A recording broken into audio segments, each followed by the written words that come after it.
Hello everyone, welcome to Kumari's Kids channel. Today's story is going to be about the princess and the frog. It was a balmy afternoon in New Orleans, perfect for a night with friends. Charlotte, honey, Big Daddy La Boeuf called to his daughter. How about going to Tiana's palace for supper tonight? Oh, Daddy, that would be wonderful. Just give me a minute to change. A little later, Big Daddy and Charlotte drove off. They didn't realize their dog Stella was asleep in the back of the car. When the La Buffs arrived at the restaurant, a jazz band on stage. Louis the alligator was playing his trumpet. Charlotte, how are you? Princess Tiana exclaimed. She was happy to see her best friend. Big Daddy, would you like to sit with my mama and Naveen's parent? Why, I can't think of anyone better to share my supper with than Adora and in-laws, he replied. Soon Tiana's family and friends were settled at a big table. The princess walked around the dining room to make sure her guests were happy too. Meanwhile, Stella had woken up.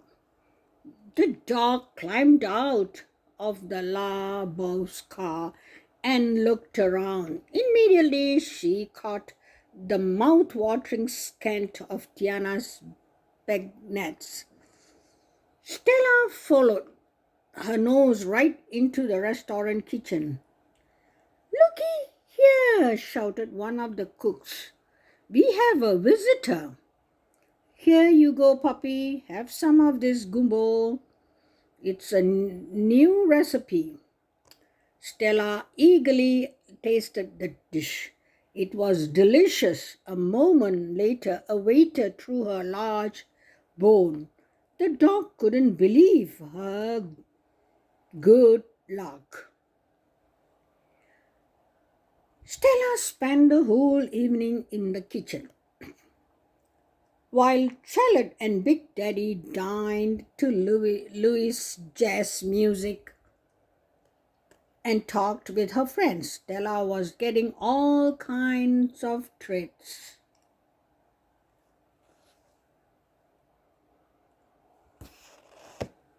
Late that night, after the last jazz number had been played, all of the guests went home. Charlotte and Big Daddy never realized that Stella was also at the restaurant. Ta-da! Charlotte called as they left. Adora left with Naveen's parents. Turning to her daughter, she said, I have never heard the band play quite that well, and that new gumbo, absolutely delicious. I'll see you tomorrow, sweetheart. After Princess Tiana walked her family to the door, she went back to the dining room to finish cleaning.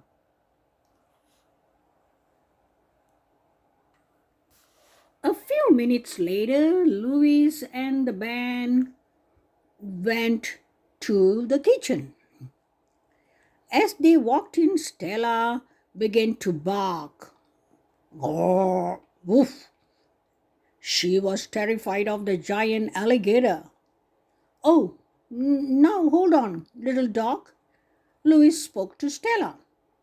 I'm not here to eat you. I just wanted to taste of the chef's new gumbo. But Stella was frightened. She kept barking. The kitchen staff and the band members looked at each other. They weren't sure what to do.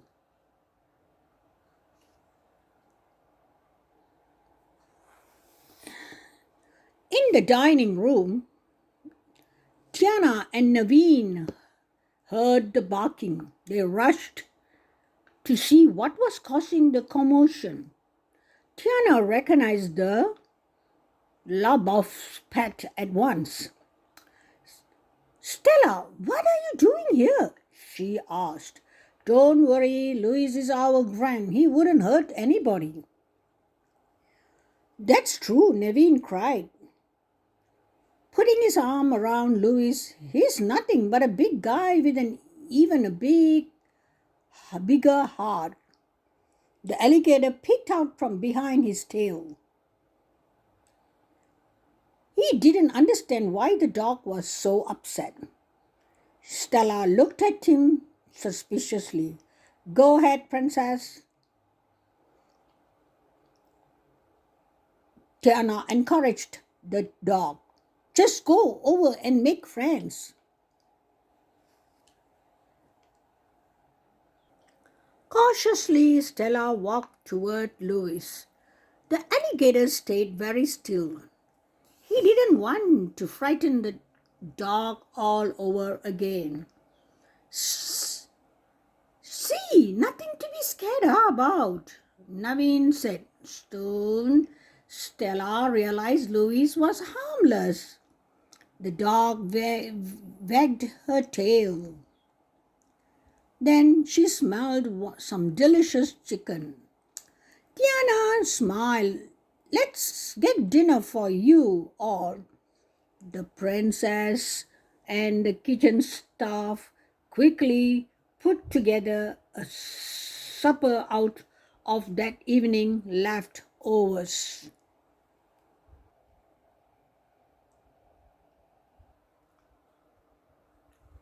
Everyone went into the dining room.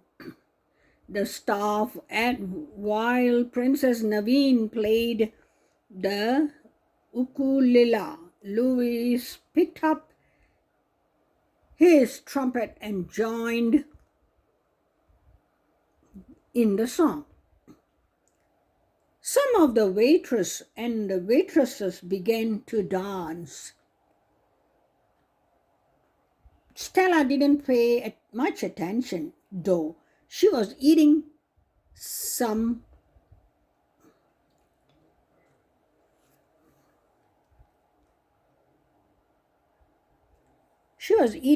of Tiana's bagnuts.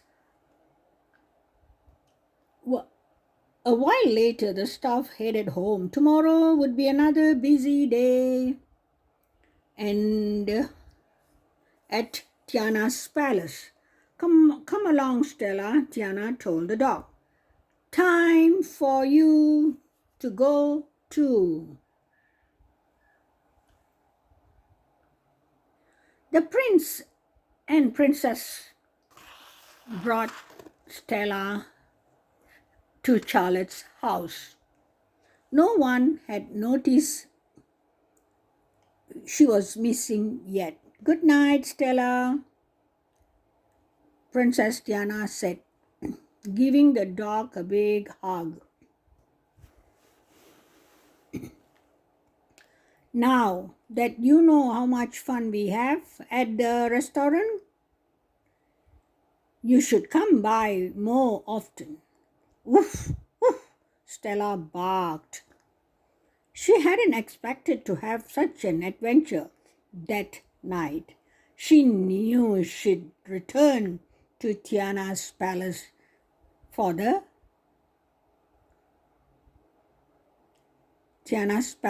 next chance she got. Okay, this is the end of the Frog and the Princess story. And I'm going to tell one more story with this story together. Okay, one more story to be read. Okay, this story is going to be about Snow White and the seven dwarfs. Snow White and her and her prince had recently been married, and they were living happily at the castle. The seven dwarfs missed Snow White, but she made sure to visit them often.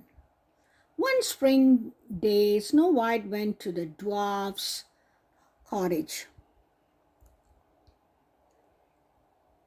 The dwarfs were not expecting her, but the princess had a very special surprise planned for them. Snow White knew the dwarfs worked hard. That day she wanted to make sure when got home they didn't have to do any more work. No dusting, no sweeping, and no cooking.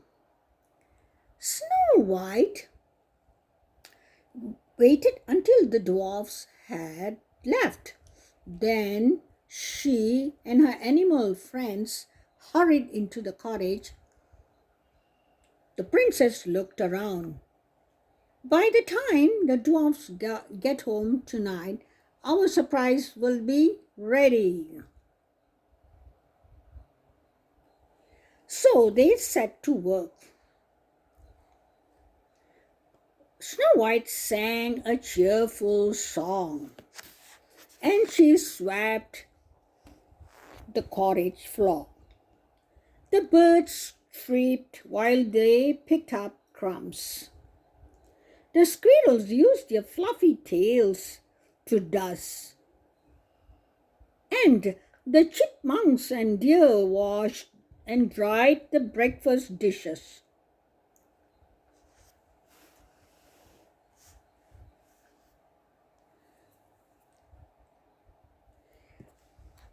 With so many helpers, Snow White had the downstairs gleaming in no time.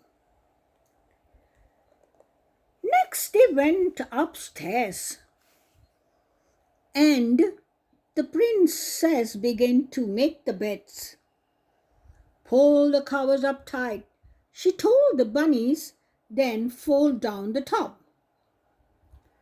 There, it's perfect.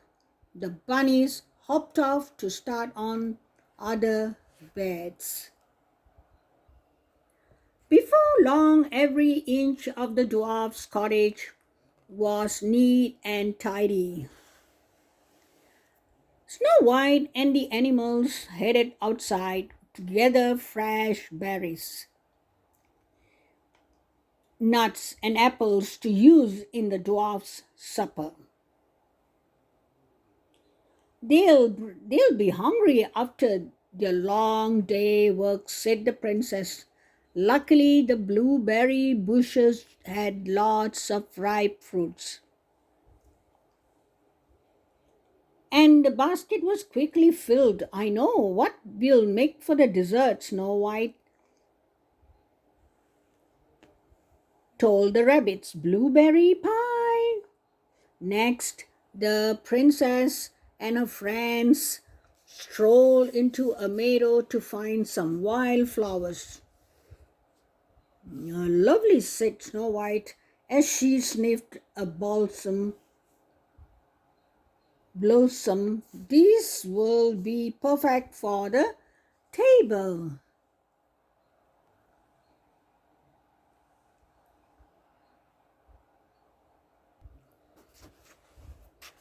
Back inside the cottage, Snow White and her friends got to work fixing supper. There was soup to be simmered,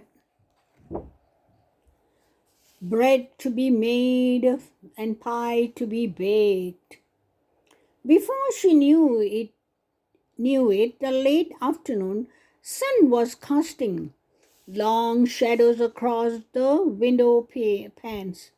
Tweet, tweet, creep, a bluebird was singing outside the window. That was the signal to tell Snow White that dwarfs were almost home. Snow White and the animals hurried and hid. She couldn't wait to see what the dwarfs thought of her surprise. She peeked through a window. When they got inside, the dwarfs stopped and stared. They couldn't believe their eyes. The floors were swept, the room was tidy, and there was even a freshly baked pie cooling on windows sill. What is that delicious smell? Doc wondered. Look, cried Grumpy. He pointed to the table, which had been set. Then he went to the pot of soup. Someone's been in our house. Dwarfs. The dwarfs were confused. They tried to guess which dwarf had done all this. Doc noticed that Happy's smile was especially big. Was he keeping a secret? Doopy pointed out that Sneezy seemed super sneezy. Maybe because he had dusted and swept the cottage.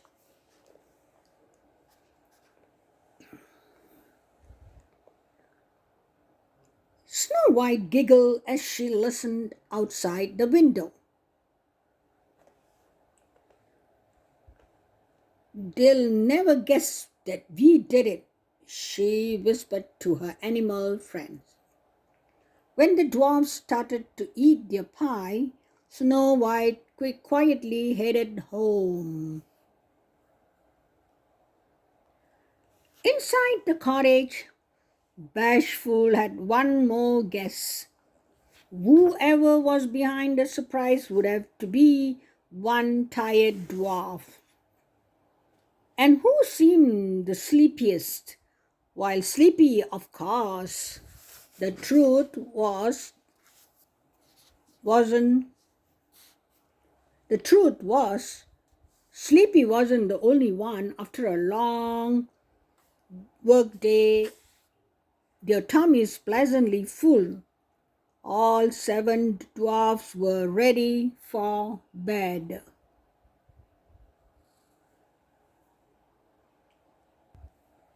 When they climbed the stairs, the dwarfs found one last treat: 7 neatly made beds and 7 perfectly fluffed pillows. As they drifted off to sleep, the dwarfs decided to tell their good friend Snow White about his wonderful surprise the very next time they saw her. Okay, this is the end of Snow White's horror story. I hope you guys will enjoy this. And I have 2 stories together. So the Princess and the Frog and Snow White together. Enjoy. I'll see you guys in the next video.